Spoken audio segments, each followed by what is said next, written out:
मी जेव्हा ऑडिशनला उभी सुद्धा होते रणविजय सरांसमोर, नेहा धुपिया मॅम समोर, मी या लोकांना फक्त टीव्ही मध्येच बघितलं. तर जेव्हा तो एक्सपिरियन्स मी केला तेव्हा मी अशी होते की आय थिंक मी अजून पण हे डे ड्रीमच करते.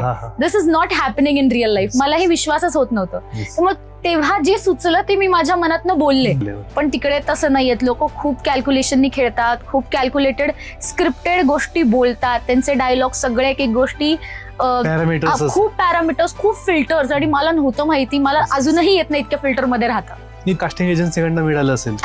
याच्याने केलं की तुमचं टीआरपी वाढेल, ट्रोलिंग वाढेल, फेम वाढेल. ह्या लोकांना एक गायडन्स असतो जो मला हे आपल्या एक कॉमनर लोकांचा ना एक ड्रॉबॅक वाटतो की ह्या लोकांकडे गायडन्स असतो की कशा गोष्टी बोलायच्या, खेळायचं कसं, हे कॉमन लोकांना नसत्या माहिती. आता माझ्यासारखे भरपूर कंटेस्टंट आहेत ज्या शून्यापासून उठून आलेत, त्यांना माहित नाही तिथे जाऊन काय रिॲक्ट करायचं.